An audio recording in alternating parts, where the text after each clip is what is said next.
திண்டுக்கல் மேற்கு மாவட்டம் ஒட்டஞ்சத்திரம் சட்டமன்ற தொகுதி ஒட்டஞ்சத்திரம் மேற்கு ஒன்றியம் விருப்பாட்சி கிளையில் நடைபெறக்கூடிய பாரதிய ஜனதா கட்சி மற்றும் என்டிஏ கூட்டணி சேர்ந்து நடத்தும் தெருமுனை சக்தி கேந்திர தெருமுனை பிரச்சார கூட்டத்திற்கு வருகை தந்திருக்கும் அனைவருக்கும் பாரதிய ஜனதா கட்சி மற்றும் அதிமுக, அமமுக மற்றும் கூட்டணி கட்சியைச் சேர்ந்த அனைத்து சகோதர சகோதரிகளுக்கும் எனது அன்பார்ந்த மாலை வணக்கத்தை தெரிவித்துக் கொண்டு,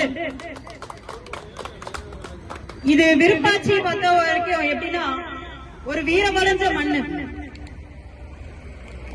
நமது வேலு நாச்சியார் அவர்களுக்கு அடைக்கலம் கொடுத்து பாதுகாப்பு கொடுத்து போர் திறனையை அதிகப்படுத்தி கோபால் நாயக்கர் அவர்கள் மூலம் அவர்களது ஆட்சியை திரும்ப பெற்றுக் கொண்ட ஒரு வீரம் விளைஞ்ச மண்ணில் எனது 2026க்கான பிரச்சார தெருமுனை கூட்டத்தில் இருந்து பிரச்சாரத்தை முன்னெடுக்க வாய்ப்பு கொடுத்த ஒன்றிய தலைவர் அண்ணன் நாட்டுத்துறை அவர்களுக்கு மனமார்ந்த நன்றியை தெரிவித்துக் கொள்கிறேன் முதலில்.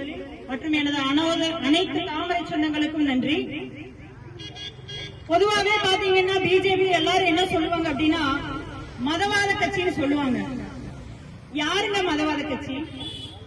பிரதமர் மோடி அவர்கள் நமது இஸ்லாமிய சகோதரிகளோட அந்த தலாக் தலாக் தலாக் சொல்லி அவங்கள ஒரு மன வாழ்க்கையிலிருந்து ஒரு வார்த்தை மூலமா முறிவுக்கு கொண்டு போன அந்த வார்த்தைய ஒரு சட்டத்தின் மூலமா அவங்களுக்கு வாழ்க்கையை கொடுத்தார். அவரா மதவாத கட்சி? இல்ல ஒரு விநாயகர் சதுர்த்திக்கு கூட வாழ்த்து தெரிவிக்க முடியாத முதல்வர் ஸ்டாலின் அவர்கள் சொல்வது மதவாத கட்சியா?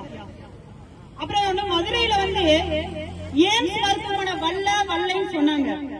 எப்பவுமே இவங்க நடக்கிறத அப்படியே திருச்சி சொல்றதா இந்த திராவிட கூட்டத்தோட வழக்கம். அது அவங்க வழக்கம் மட்டும் இல்ல, திராவிட திமுகவோட டிஎன்ஏலயே இருக்குது.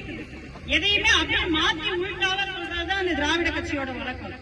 எய்ம்ஸ் மருத்துவமனை கட்டுறதுக்கு அனுமதி வழங்கி அந்த இடத்துல அப்ரூவ் கொடுக்காம ஒரு மரத்தை வைக்கிறதுக்கு அப்ரூவ் கொடுக்க முடியாம அதை தடுத்து வச்சிருந்ததுதான் திமுக அரசு.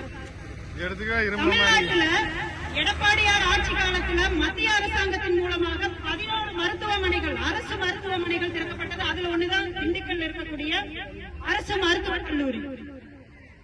மேலும் பல உதவிகள் பிரதமர் மோடி அவர்களால் ஏற்படுத்தப்பட்ட உதவிகள் பாத்தீங்கன்னா அடித்தட்டு மக்களுக்காக, மக்கள் கீழே கஷ்டப்படுறவங்க ஒவ்வொருத்தரோட உணர்வு சம்பந்தப்பட்ட விஷயமா தான் இருக்கு. ஜல்ஜீவன் திட்டமாகட்டும், ஏன் இந்த 100 நாள் வேலை திட்டத்தை எடுத்து